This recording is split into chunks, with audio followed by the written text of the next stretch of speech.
ถ้า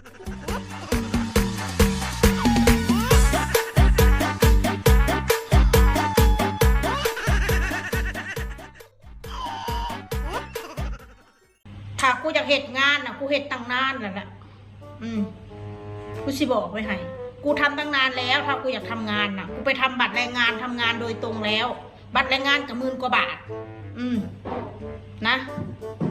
ทำบัตรแรงงานแค่10,000 กว่าบาทพี่น้องเอ้ยบ่ได้แพงดอก10,000 กว่าบาทใช้เวลาแค่เดือนไปก็ได้แล้วบัตรแรงงานนะ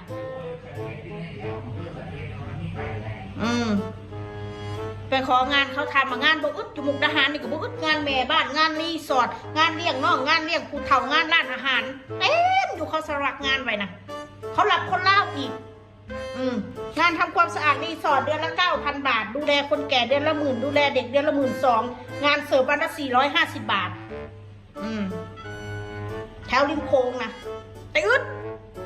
ถ้าแม่นบอกกูจะเฮ็ดว่าสั้นซะยูไซก็ได้งานนะยูไซก็เฮ็ดได้เบิดถ้าคนเฮามันบ่ขี้เกียจนะงานผู้ชายคือการขับรถส่งของเบาเพชรนะกันเยอะแยะงานส่งของมีรถเป็นของตัวเองส่งออเดอร์ให้เขาวันละ500-600 บาทต่อวันแล้วเราไม่จำเป็นต้องไปโทรของานให้คนอื่นหางานให้กูมีมือมีตีนกูหาเองได้งานนะมือใดกูบ่มีแดกแต่เดี๋ยวกูจังสิไปจำไปเด้อแค่นั้นแหละกูว่าซ้ำนั่นแหละ A few moments later ให้ไปทำงานไปรับจ้างล้างถ้วยล้างจานว่าซั่นซะมีอยู่บ่ติดต่อมาเด้อทั้งนี้สิไปทั้งผัวทั้งเมียมือเท่าไรมือละ300มาล้างจานมือ400สิไป